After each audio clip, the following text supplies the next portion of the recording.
¿Qué tal? ¿Cómo le va? Muy buenas noches. Nueva edición de Al fin y al cabo por Canal C de Cablevisión, como es habitual, los martes en nuestro nuevo horario de las 22 horas. Hoy, como es costumbre, vamos a comenzar el programa con Alfredo Blanco, con todo el análisis económico. Hay 1.600 hombres de negocios en la República Argentina reunidos en el Foro de Inversión que ha convocado la República Argentina, lo cual significa un auspicio para el gobierno de Mauricio Macri. Los resultados se verán naturalmente después. Macri dijo hoy, nos hemos puesto en marcha. Yo diría, y le decía a Alfredo antes de comenzar el programa, le puso nafta al auto, que salga, que marche, que pistonee o no, será cuestión de las decisiones económicas que tome el gobierno a partir de aquí mismo, resuelva dentro de las internas que existen dentro del mismo gobierno, tanto en economía como en seguridad. Vamos a hablar de qué es más favorable invertir, en cerebro o en soja. Esto lo vamos a hablar con Rubén Turelo, que es el presidente del Centro Integral Educativo La Casona. Y finalmente vamos a hablar con alguien con el cual tengo un privilegio especial de haberla visto correr por la vereda de mi casa, y hoy es una gran escritora, una gran periodista y es una de las autoras de Los Oesterheld. Está en Córdoba, Alicia Beltrami, va a estar con nosotros, vamos a dialogar con ella, es de Las Varillas, es de mi terruño, con lo cual me siento mucho más enorgullecido de tenerla esta noche en nuestro programa. Auspicios y cuando regresemos el análisis de Alfredo Blanco.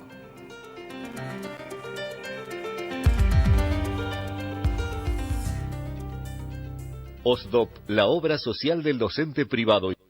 Colector, junto a Rentas, trabajando por el futuro de los cordobeses. Inversia. Cooperativa Horizonte. El Consejo de Ciencias Económicas. Red de concesionarios, Paunisanelo. Estudio Jurídico Nagi. Cotreco. Universidad Tecnológica Nacional Regional Córdoba. Fabicur ICSA. Instituto Uldon.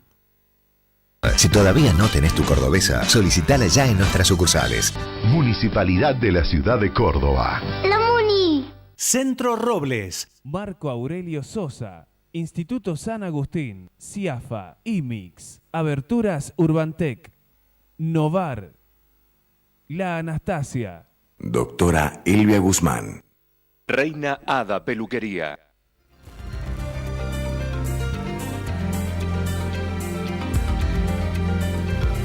Bien, análisis económico de la semana de Alfredo Blanco con sus auspicios.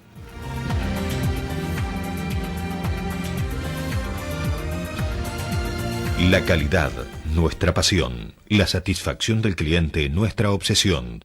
En Fabicur ICSA hacemos la vida más segura. www.fabicur.com.ar.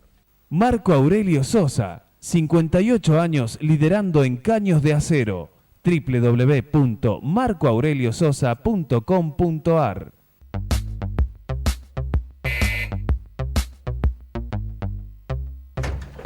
¡Pao! ¡Qué sorpresa! ¡Qué sorpresa que estés! ¡Qué raro! Uy, la verdad me tendría que ir al banco. Ok. Me tendría que ir al banco si no fuese por home banking. Traje facturas.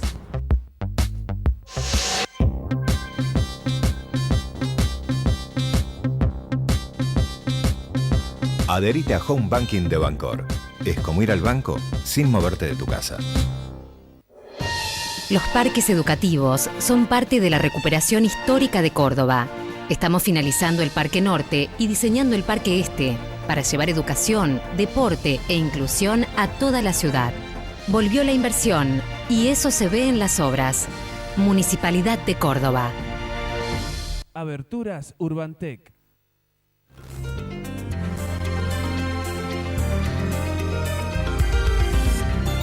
Bien, Alfredo, ¿cómo estamos? ¿Qué tal? ¿Cómo estás, Ricardo?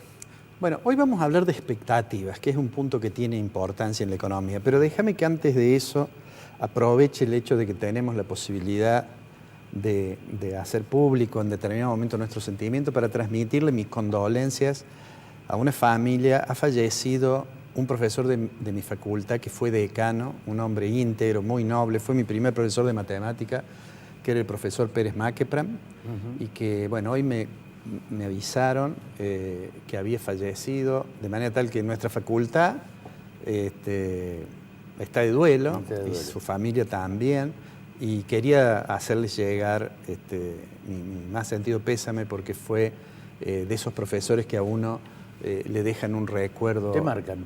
Muy importante, sí, no solamente por el conocimiento específico, por la matemática y demás, sino por sus condiciones personales, morales, humanas, de manera tal que, bueno, nos embarga una cierta tristeza porque ha fallecido Pérez Macri. Bueno. Pero vamos al comentario. Decías recién de que por estas horas hay una actividad en la Argentina muy importante, que es esta especie de, algunos le han llamado mini Davos, esta convocatoria del gobierno que ha organizado un foro al cual han invitado a empresarios muy importantes del mundo para tratar de mostrar a la Argentina como un territorio de oportunidades para la inversión, ¿no? Seguramente cuando nuestro programa salga al aire ya va a estar el dato oficial de la inflación, del IPC que va a dar el INDEC, y que seguramente le va a permitir también al gobierno mostrar una imagen, digamos, buena, porque ese índice va a mostrar una nueva caída correspondiente al mes de agosto. En esta actividad en la cual exponen los ministros, todos los ministros van haciendo exposiciones y van presentando de cada una de las carteras cuáles son los temas que ven como más importantes. Es claro que el objetivo central es tratar de persuadir a potenciales inversores de que nos espera, digamos que hemos abierto una etapa en la cual la economía va a crecer, y esto que vos decías que ha dicho el presidente al inaugurar el foro, en el sentido como diciendo, bueno, ya arrancamos, aunque todavía yo coincido en tu expresión de, bueno, hay que ver cómo sigue. Pero ¿no? fíjate que los primeros comentarios de los visitantes han sido favorables para Argentina. Sí, no, seguramente. Han sido favorables para Argentina. Seguramente. Destacan, dice, toda la transformación, la medida que ha tomado para transformar Argentina el presidente Macri, ¿no? Sí.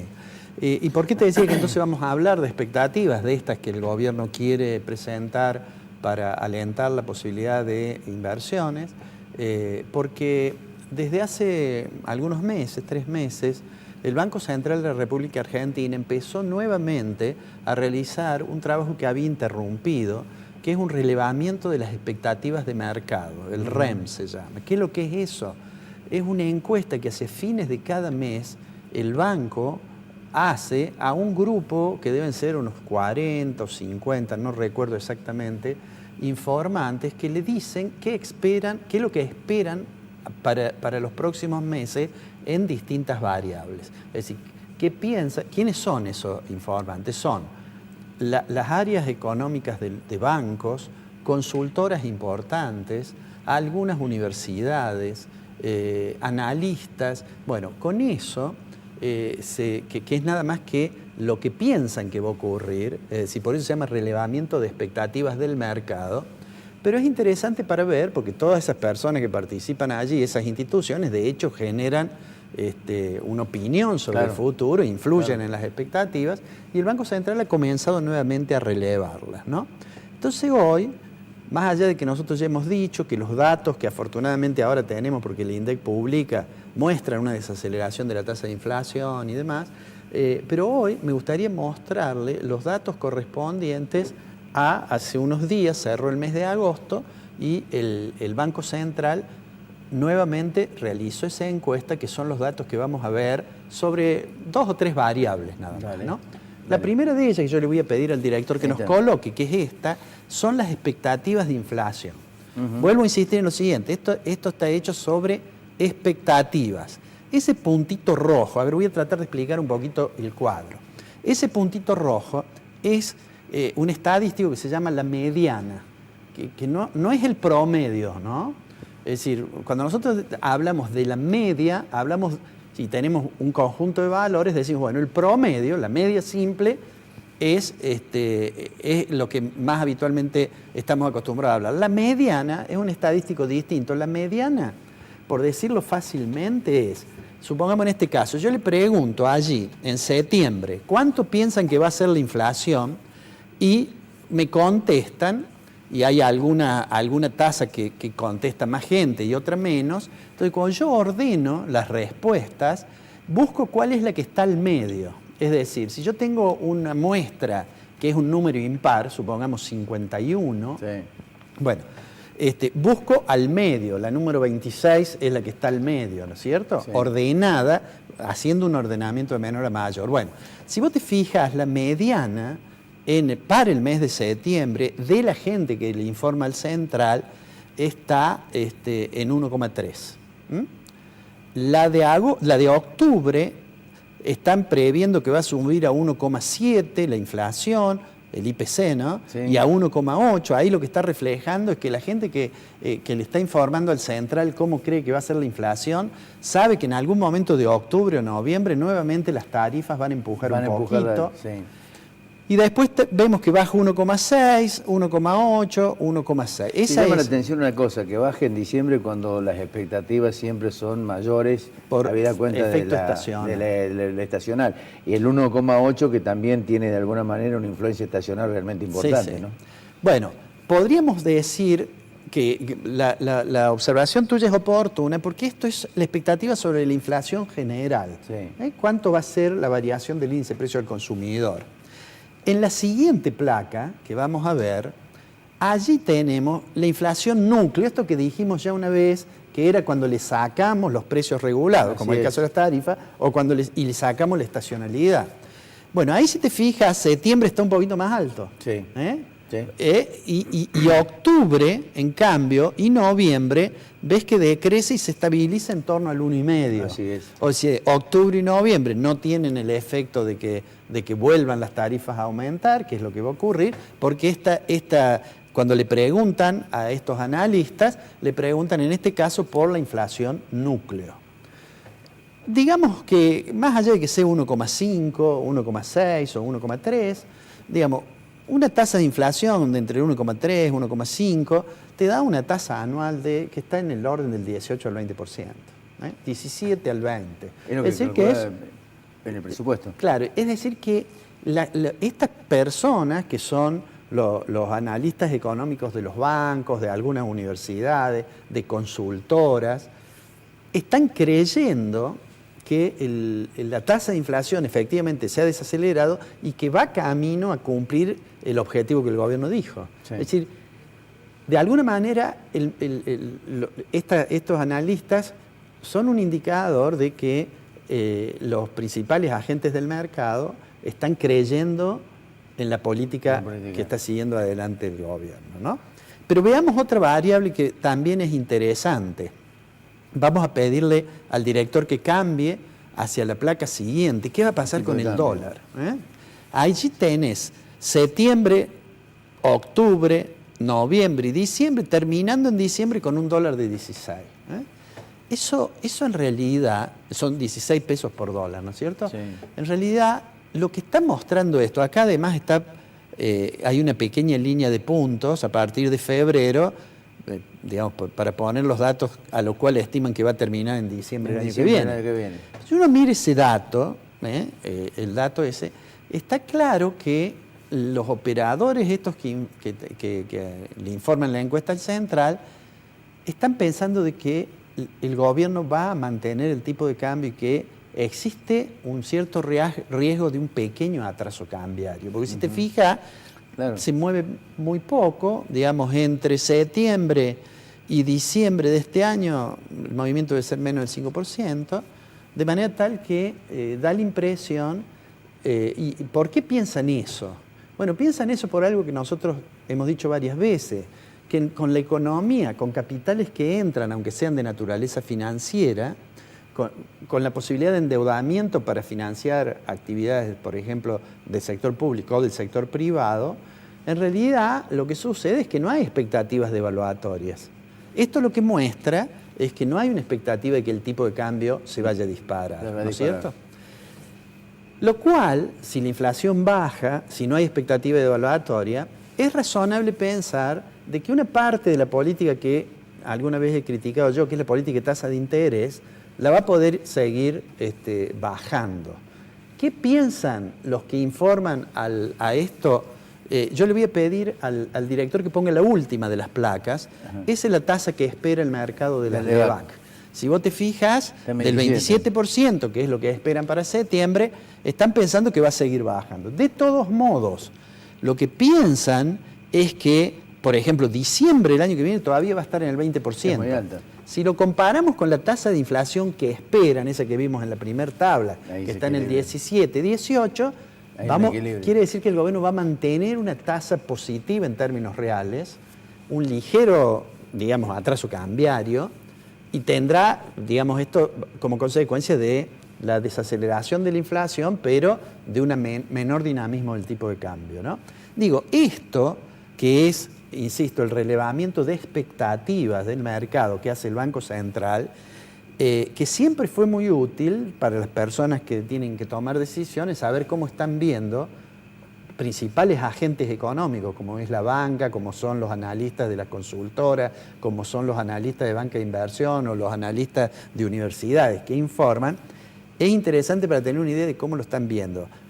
Finalmente esto no hace más que mostrar de que a pesar de las dificultades, estas que hemos hablado nosotros sobre la caída del nivel de actividad, aumento del desempleo, etcétera, las expectativas a futuro parece que por ahora confían que el auto, que Macri dijo que iba a arrancar y que vos decís vamos a ver cómo anda, parece ser que la gente... pusieron nafta, vamos a ver si claro, bueno, parece que la gente cree que cuando le dé contacto, el auto va a arrancar. Alfredo, nos encontramos la semana que viene. La semana que viene nos vemos. Ya volvemos.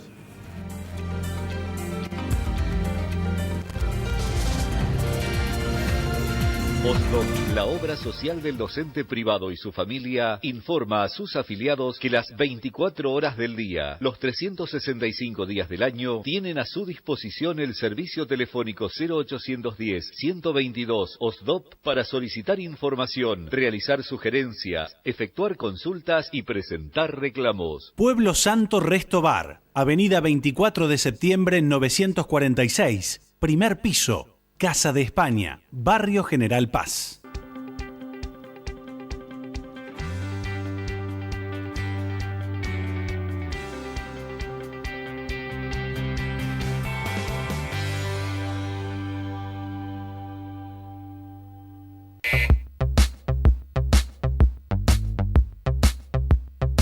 Hola Juani, pasé a visitarte pero no estabas, así que me voy y las facturas también. Nos vemos, un beso. Pau, justo estaba volviendo del banco. Ya estoy en casa. Te espero. Hola, Pau. Oí tu mensaje. Yo me he ido a pagar unos impuestos, pero ya estoy acá en casa. Te espero. Hola, Pau. Yo ya estoy de vuelta. Si querés volver a pasar... Adherite a Home Banking de Bancor. Es como ir al banco sin moverte de tu casa. Hola, Pau. Pauni. Blanqueo y moratoria. Aproveche ventajas y disminuya riesgos. Consulte a un contador matriculado. Consejo Profesional de Ciencias Económicas de Córdoba. Universidad Tecnológica Nacional, Facultad Regional Córdoba. Más de 60 años comprometidos con la ingeniería. Estudio Jurídico Nagy. Contactos al teléfono 428-3480.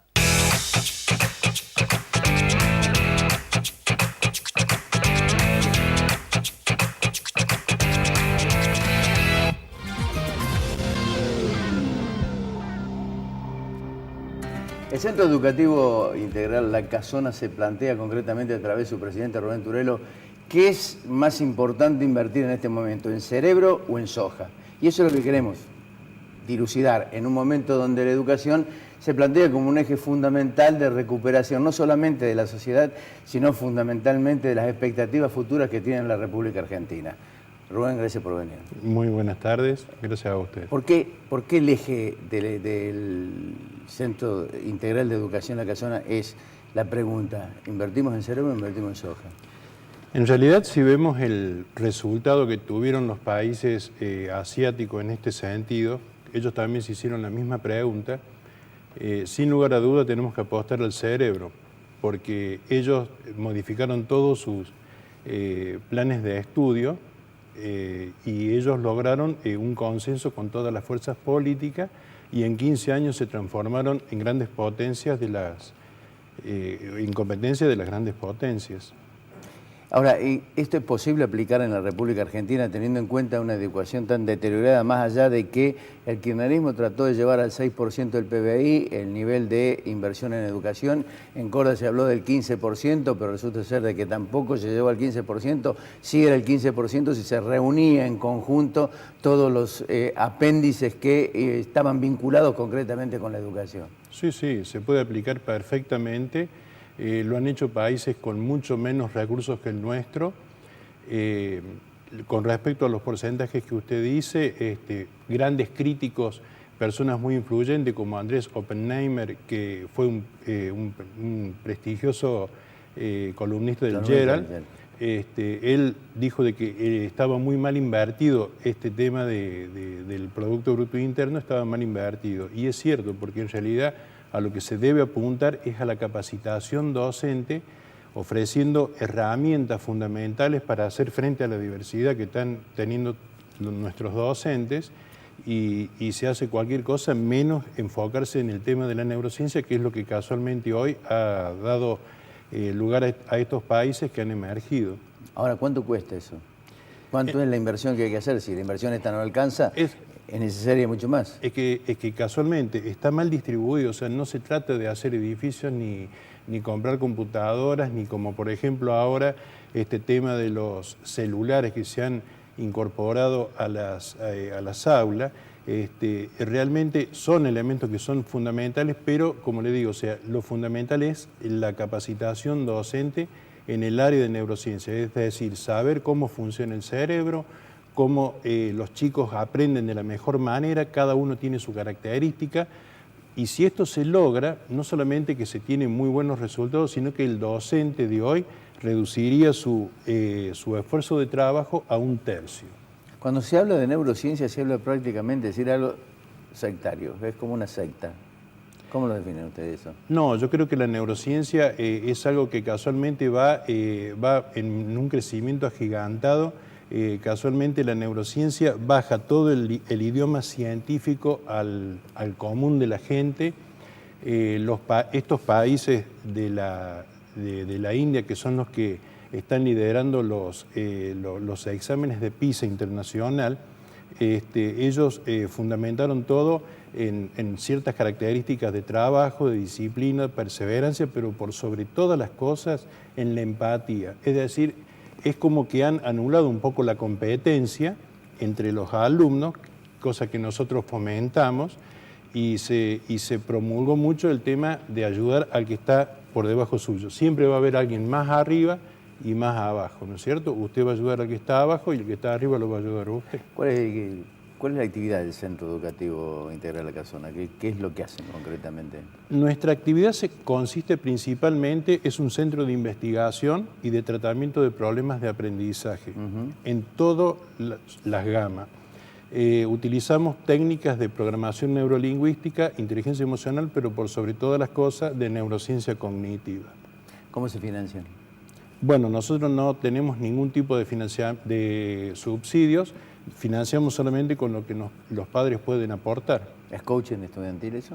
No, casualmente el coaching estudiantil es algo que está comenzando a surgir en Buenos Aires, es simplemente el tratamiento de una persona con un estudiante. Nosotros trabajamos mucho con la familia, con el estudiante y principalmente no solamente en lo intelectual, sino en la parte emocional. ¿Cómo se llega a una educación, diría, óptima? Aplicando neurociencia. Es la única alternativa que en este momento va a hacer surgir no solamente a la educación nuestra, que está tan deteriorada como usted lo mencionó en los exámenes de PISA, sino que es la única alternativa. No se puede tapar el sol con la mano.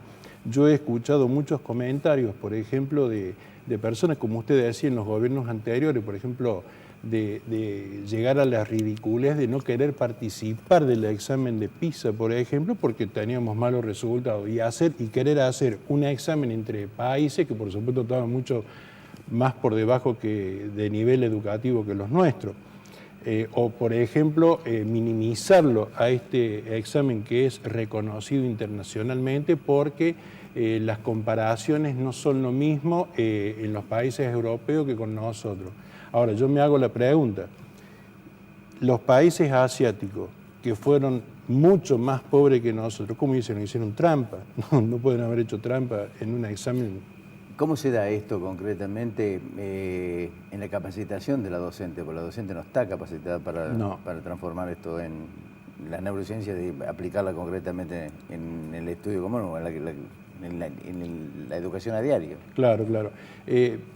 Generalmente lo que nosotros proponemos, tenemos un plan de trabajo para escuelas que lo quieran tomar, es una capacitación que dura 3 años, en donde se va enseñando, se va educando tanto al docente en la parte física como emocional y al alumno física y emocional en los nuevos roles que tienen que cumplir.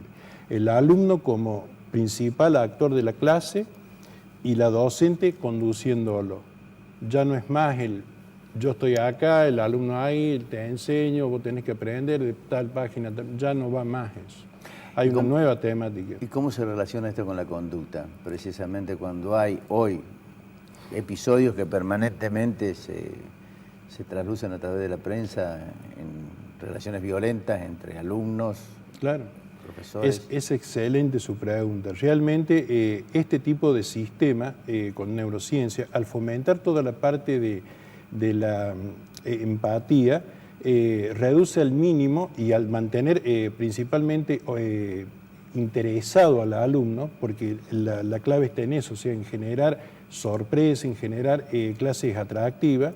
Al estar interesado el alumno, deja de lado todas esas conductas agresivas, tanto como bullying, como índices de alumnos repitentes, por ejemplo, todo eso se baja pero drásticamente con esto. ¿Cómo maneja o cuál es la idea, la conformación, la estrategia para recuperar al chico que ha dejado de ir al colegio, o que no va al colegio, o que no le interesa concretamente, o los padres no le interesan enviar al colegio a un niño? Bueno, casualmente cuando nosotros lo recibimos, tanto la familia, usted imagínese que un chico con una problemática es un disparador muy importante para que los padres estén casualmente no de acuerdo muchas veces, y se generan muchos roces entre ellos, entre los padres y con el chico que tiene problemas.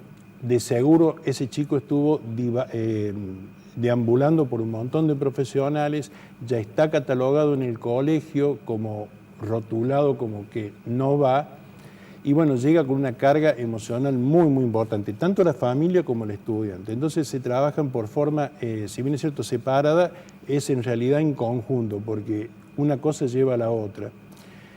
Una vez que ellos se desbloquean un poco emocionalmente, ahí sí podemos comenzar a trabajar sobre la parte intelectual. En los 3-4 primeros días nosotros trabajamos para saber cómo es la mejor forma que ese alumno aprende. ¿A cuántos colegios asisten? Generalmente lo que nosotros lo hacemos es vía telefónica. No tenemos una cantidad, pero siempre la vez que se nos ha consultado, tanto docentes como equipos de psicopedagogía dentro del colegio, psicología, directivos, hasta inspectores, siempre han sido atendidos y hemos aportado nuestro grano de arena. ¿Y la relación con la provincia? Es un aporte al Ministerio de Educación. Nosotros no recibimos, No, digo, aportes de usted al Ministerio de Educación. Hemos pertenecido durante muchísimo tiempo a la Red Provincial de Formación Docente Continua. Lamentablemente dejamos de serlo porque no estábamos de acuerdo con la política que se estaba llevando a cabo. Rubén, gracias. Gracias por venir. Gracias a usted. Cuando regresemos, Alicia Beltrán.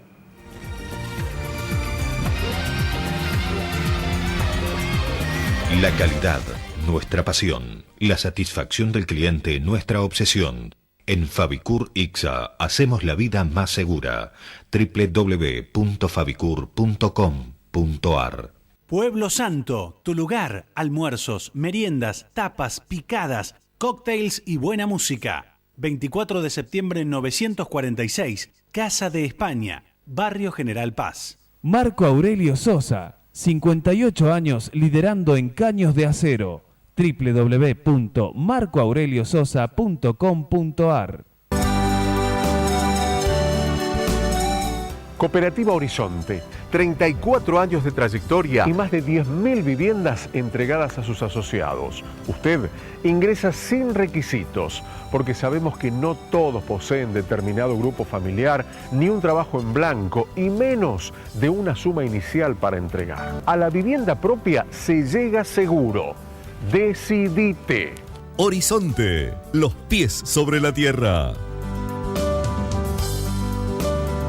Inversia Mediterránea de Inversiones, SRL.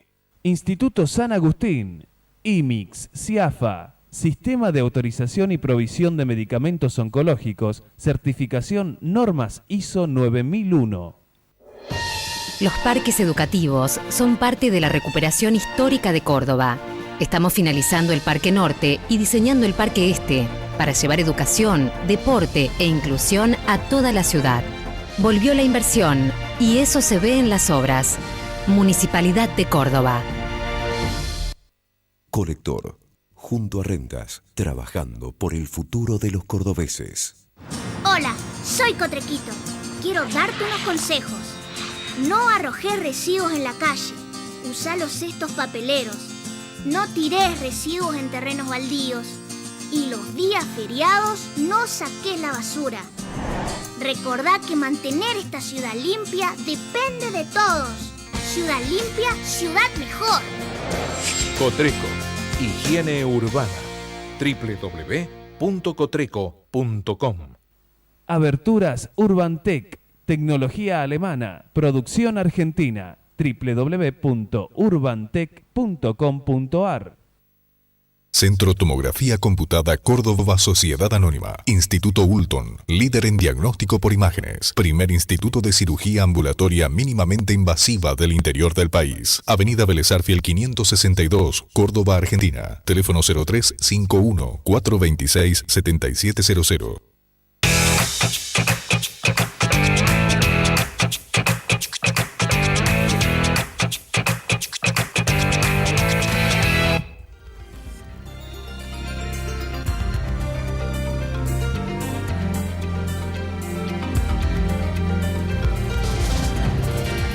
Bien, aquí lo tenemos. Los Oesterheld. Alicia Beltrami, Fernanda Nicolini. El libro es excelente. Tiene un proceso de investigación sólido, con mucha fuente, con mucha investigación, escudriñar en todos los lugares, ir avanzando paulatinamente en el relato. Y es tan fascinante porque el relato comienza prácticamente con Elsa, la mujer de Oesterheld, y va avanzando a través de cómo en esa familia intelectualmente importante, donde la capacidad intelectual era casi un parámetro para medir las conversaciones diarias, la relación entre padres e hijas. Y digo, lo va llevando hacia un contenido cada vez más sólido, más contundente, que atrapa, lo va atrapando. Y yo creo que esa es la parte fundamental de este libro. Yo quiero agradecerle primero a Alberto Mateu, porque me da la posibilidad de sentirme orgulloso de tener a nuestra invitada aquí. ¿Y por qué digo orgulloso? Porque yo la vi de chiquita correr por la vereda de mi casa, porque ella es de Las Varillas, vivíamos en el mismo barrio. Y viene de una familia también de intelectuales, donde su padre, el Loro, porque lo voy a llamar así, el Livio, Loro Beltrami, y su madre, Laura Dugoni, son también dos intelectuales, donde la lectura era imprescindible en su casa. De allí sale Alicia Beltrami, y por eso el orgullo de tenerla aquí hoy y de poder disfrutar de ella como periodista, como colega y como escritora. Alicia, gracias. Hola. A vos. ¿Eh? Ya no estoy correteando. ¿Eh? Ya no estoy ya no correteando. estás correteando, pero ahora estás escribiendo libros. Ahora escribo libros. ¿Por qué los Oesterheld? Yo creo que porque es una familia, porque esa historia no estaba contada en profundidad. Que teníamos dos relatos con Fernanda. Uno es mucha literatura y mucha obra sobre la faceta de Héctor como historietista. Y luego el relato de Elsa, la única sobreviviente de esta historia, porque lo que sucedió con Héctor Germán Oestergel, el autor del Eternauta, entre otras tantas historietas, es que en la década del 70 empezó a militar en Montoneros con sus 4 hijas y desaparecieron los 5, más 3 yernos, más 2 nietitos, porque 2 de las chicas estaban embarazadas. Déjame que introduzca esto. Okay. Mi nombre es Elsa Sánchez de Oestergel y soy la mujer de Héctor Germán Oestergel, famoso en el mundo por haber escrito la historia El Eternauta. En la época trágica de este país desaparecieron a mis 4 hijas, mi marido, mis 2 yernos, otro yerno que no conocí y 2 nietitos que estaban en la panza. 10 personas desaparecidas en mi familia, pero prefiero recordar los años en los que fui feliz. Tremenda definición para alguien que sufrió la devastación de su familia. Sí, eso era Elsa. Siempre, o sea, un espíritu de sobrevivencia y que realmente sorprendente. Nosotros la vimos muchas veces, la entrevistamos muchísimas veces. Ya cuando dimos con ella, estaba como su enojo, ya estaba menos enojada, digamos, ya ese primer enojo que era lo que ella había convertido su dolor al principio cuando desapareció toda su familia, y ya estaba, bueno, ya había hecho su duelo, habían pasado 40 años y estaba un poco menos enojada y ya revalorizando y entendiendo mucho la militancia de su familia, ¿no? Siempre igual fue muy crítica de la postura de la lucha armada. Es más, ella les decía, tenía largas discusiones con su esposo y le decía a sus hijas que querían frenar un tren con las manos, que no veían la capacidad de ese aparato represivo atroz y que iban a pelear contra un ejército que era, o sea, imposible de abordar. Cuando ella se reúne con Marina en la Marina, en el Jockey Club de Martínez, con Beatriz. Con Beatriz, ella le dice, ¿cómo llegamos a esto? Sí. Duro, durísimo. Durísimo. Durísimo.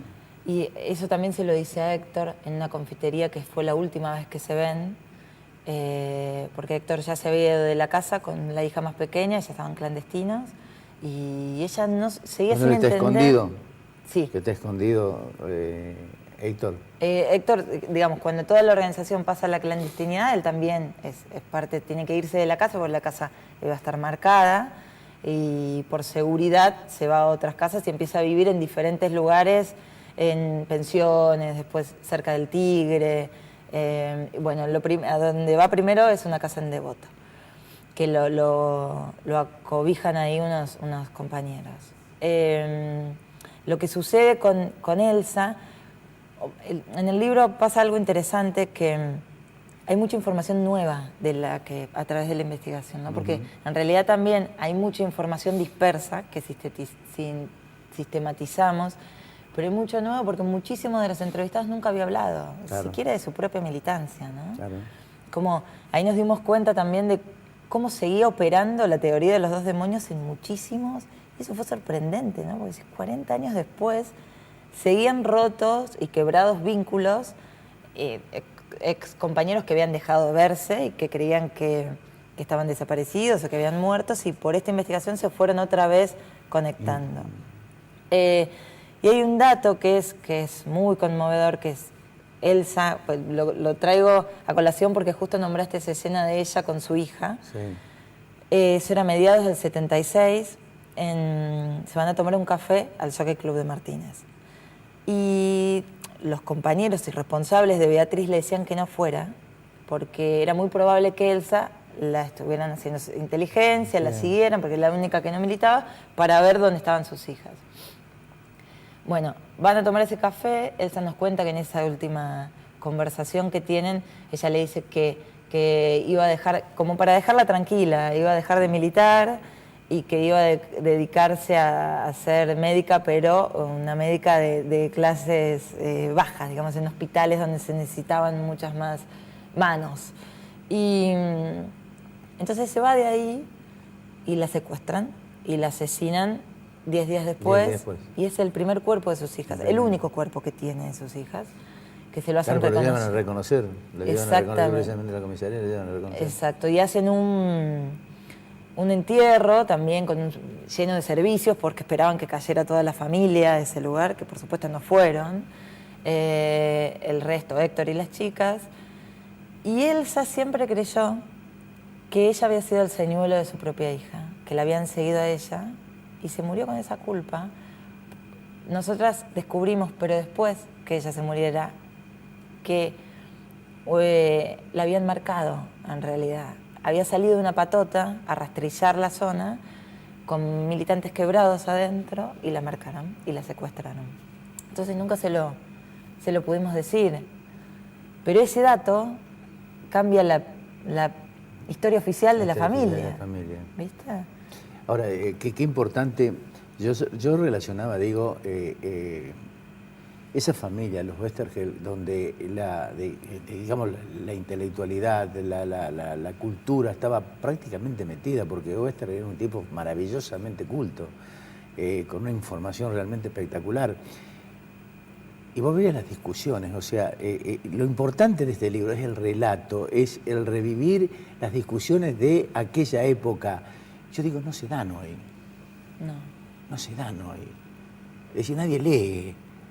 Es decir, hay una parte de Carlos Olmedo donde relata, le contesta a Pujadas sobre el tema de la izquierda, donde dice que es un jugador que no levanta la cabeza, que se termina enredando con la pelota y se marca él mismo.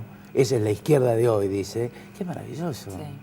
Son definiciones realmente muy lindas. Por eso digo que es un libro que te va atrapando poco a poco. Y en esa intelectualidad, ¿cómo las hijas influyen en Westergel después? Sí, es que uno de los objetivos, cuando empezamos a escribir el libro, nosotros sabíamos que íbamos a escribir una biografía familiar, pero sabíamos que a través de esta biografía íbamos a escribir muchas más historias, digamos, la historia de un momento, la historia de una organización, la historia de un barrio, de una zona. Era como contextualizarlo y mostrar ese clima de época para que esos personajes no fueran mitos, porque viste que es difícil escribir a personas, y más cuando están desaparecidas también, ¿no? Por ahí se los describen como muy heroicos, y en realidad nosotros queríamos corrernos del estereotipo y hacer un poco como hacía Héctor con sus personajes, que es humanizarlos, y con sus defectos, con sus virtudes, con sus gustos, con sus discusiones, con las críticas. Entonces, describir ese clima de época era clave, era central, además para entender cómo iban entrando de a poco y convenciéndose que la única opción era la militancia, y entonces había que mostrar todo eso. Y para eso también había que mostrar un origen, como cuando Héctor creó en la década del 50 su editorial Frontera, en su casa, y estaba lleno de los dibujantes, y esa casa que después fue un centro de discusión política con sus hijas, en aquel momento era un cruce de culturas y de bueno, y así eran sus hijas también, digamos, una cantaba, dos escribían, atravesadas totalmente por... Es más, y totalmente diferentes. Sí. Diana era la más aguerrida, que tenía las confrontaciones con su madre. Totalmente. Después hay una cosa muy interesante que destaca el libro, que el libro lo pone en evidencia, son las relaciones epistolares. Maravillosas. Sí. Maravillosas. Hay una que yo la marqué acá para leerla, que le escribe Marina, la madre, sobre el final. Sí, es durísima. Durísima. Es durísima. Eso, las cartas fueron muy importantes y muy clave para la investigación. Sí. Porque la investigación duró 5 años y hicimos muchísimas entrevistas, o sea, vimos más o menos a 200 personas. Y bueno, íbamos armando y llegando al nudo de cada una de las personalidades con los testimonios. Pero las cartas anclaban esos testimonios. O sea, sabíamos cómo hablaban, estaban ellos ahí hablándonos.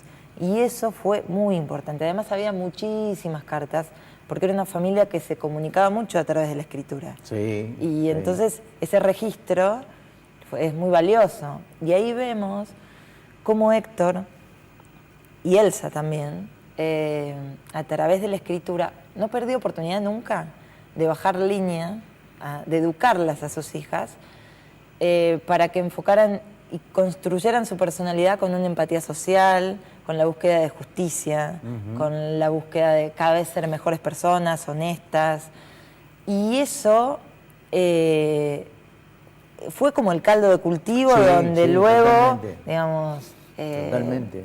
se arraigó y afianzó y prendió la necesidad de cambiar el mundo en los 70, cuando todo estaba politizado. Claro, es que ellos empiezan militando casi en las iglesias, en las reuniones que tenían con los amigos, es decir, empiezan a conocer e interactuar con amigos que empiezan a profundizar o que ya venían con contenido de militancia ideológica y los van metiendo en ellos. Exacto, cada uno en sus diferentes espacios, uno estudiando filosofía y letra, donde las asambleas en ese momento ya no se debatía cuestiones curriculares, sino se debatía si adherían o no a la lucha armada. Entonces todo ese tipo de discusiones se llevaba al living de la casa, donde Héctor participaba, porque además tenía un vínculo con las hijas muy cercano y muy cercano, casi como un amigo, ¿no?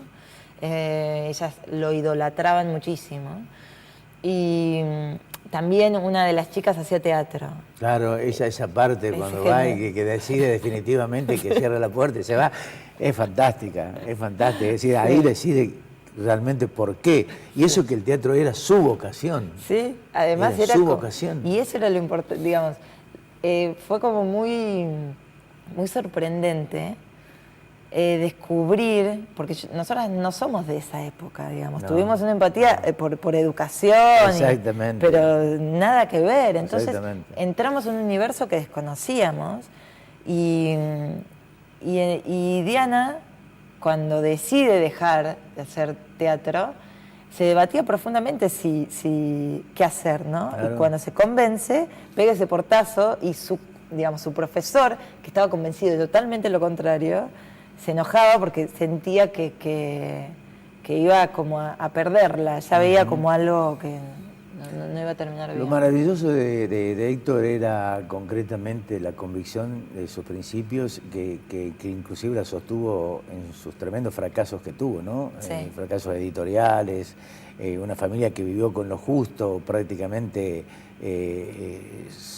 no te digo en la miseria, pero sí muchas veces en la pobreza extrema, ¿no? Como lo cuentan ustedes en el libro, ¿no? Sí, hay como una figura clave que ellos jugaban, mucho al dígalo con mímica, se identificaban con animales, y uno de los entrevistados nos contaba que a Héctor le decían que era parecido a un rinoceronte. Y a nosotros nos gustó esa imagen porque se lo decían porque tenían la nariz ganchuda y los ojos juntos, digamos, cercanos, pero a nosotros nos gustó esa imagen porque él es como que va tomando, viste que el rinoceronte va de a poco con esa estructura así pesada y vegetariana, tomando carrera, hasta que después toma carrera y no para más. Bueno, esa es como un poco la imagen de Héctor en cada una de las cosas, cuando se descubre historietista y deja la geología, claro. Y aún en situaciones difíciles económicas. Deja el banco. Exacto. Deja el banco difíciles económicas, sigue a toda costa dedicándose a su profesión, que era su pasión, pasándola mal económicamente en muchos momentos. Y lo mismo pasa con la militancia. Él tiene un largo proceso de convencimiento hasta que se convence que es el peronismo la única opción para cambiar esa realidad y deja su vida cómoda. Y se va de la casa, entra en la clandestinidad, acompaña a las hijas a las villas, empieza a bollar de un lugar a otro y se dedica a hacer dentro de la organización lo que él sabía hacer, que era historietas, dentro de la prensa militante. Claro. Dentro de la revista del Descamisado, el diario de Noticias y Evita Montonera. Después, al final, en los últimos años, ya era enlace, como correo, llevaba información de una estructura de una célula a otra. También siempre pensaba hasta el último, en los últimos días de su vida, estaba pensando en cómo traducir toda esa información que era difícil de digerir, él decía que era aburridísima, los documentos de la conducción, a un lenguaje accesible para los jóvenes, porque él siempre concibió la historieta como una herramienta de educación pedagógica. Así es. Desde la década del 50, cuando decía, ningún joven lee.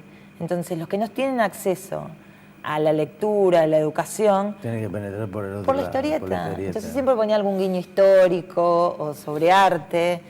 Bueno, con el tiempo eso viró o se definió más por la política. Entonces, ya sus historietas eran militantes, digamos. Es increíble la mutación que va dando, ¿no? Sí. Hay una parte, lo recordábamos contigo antes de empezar el programa, cuando él vuelve de Gaspar Campos, creo que con Beatriz. Sí, y Miguel. Beatriz y Miguel vienen de Gaspar Campos y él en el tren que lo llevaba Béccar, porque además era un gran caminador, un tipo que se iba al centro de Buenos Aires y después se venía caminando. Sí. O sea, le gustaba caminar, le gustaba mirar a la gente. Digo, esto no es lo que pensé yo, lo leí del libro, por eso te lo digo. Pero digo, en esa parte, cuando vuelven de Gaspar Campos, vienen entonando despacito, joda, joda, joda, los gorillones lloran, lloran, lloran. Y ahí es como que ya se había dado cuenta de que la militancia pasaba por eso, a pesar de no haber sido peronista. Sí, sí. ¿No? Es que eso fue lo que vio él, y vio un montón de gente más de su edad también, ¿no? Él tenía un vínculo, inclusive como de, no sé si no se perdonaba, no, pero decía, ¿cómo es que yo me perdí en esa época de la resistencia peronista? Entonces estaba muy como curioso con ese momento. Se vinculaba siempre con personajes de la resistencia para preguntarle cómo era, y después hacía historietas y textos sobre eso también. Sí. Y bueno, también con un largo proceso de convencimiento, porque antes estaba como muy atento a lo que, de hecho hizo una historieta sobre el Che Guevara, a lo que sucedía en diferentes lugares de las revoluciones del mundo, digamos. Pero bueno, se dio cuenta que acá el único movimiento popular capaz de movilizar era el peronismo. Era el peronismo. ¿No? Entonces, cuando se convenció, actuó así como un rinoceronte y no frenó. Vos sabés que el libro está tan bien escrito que es hasta posible. A ver, tiene un texto que puede ser llevado al cine muy fácilmente. O sea, está tan bien enlazado el libro que te diría que no te extrañes que alguien haga la vida de Westergel en el cine. Sí, porque, a ver, quienes tenemos muchas canas, ¿quién nos recuerda a Ernie Pick, el Sargento Kirk y el Eternauta? Sí. Que eran obras maravillosas del Horacero. Sí. ¿Qué estás escribiendo? Ahora no estoy escribiendo. ¿No estás escribiendo? Ahora estoy sacudiéndome un poco de esta historia. Estoy haciendo una investigación para un documental cinematográfico, sí. Muy bien. Y el guión. Eso, un guión. Seguís en Buenos Aires. Sí, vaya. Sí. Seguís en Buenos Aires. Alicia, gracias. Gracias por venir. Gracias por este recuerdo. Y la dedicatoria. Muchas gracias a vos. Para mi gran vecino. A ver.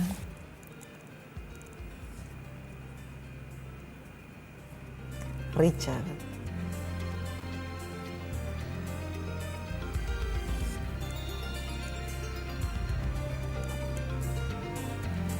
Alicia, gracias querida, muy amable.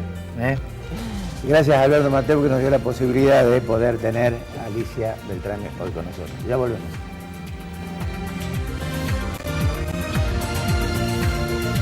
La Anastasia, buena comida. 24 de septiembre, 1035, Barrio General Paz.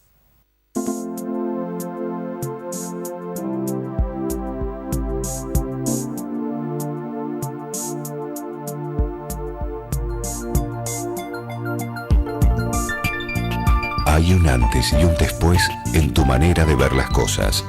Descubrí tu mirada en High Definition. Novar. Ver mejor es posible. Reina Hada Peluquería. Uriel Gacero, fisioterapeuta, kinesiólogo. Centro Robles, un centro integral de diagnóstico cardiológico no invasivo. La Rañaga 94, segundo piso, 0351-460-1400 o 460-1700. Taller Alam, chapa y pintura, automóviles nacionales e importados. Mariano Benítez, 1794. Teléfono 474-1330.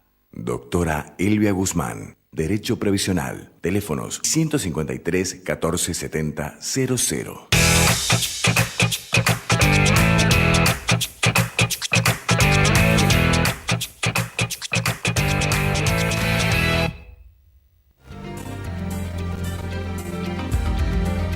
Esto fue todo por hoy, no tenemos más tiempo para absolutamente nada.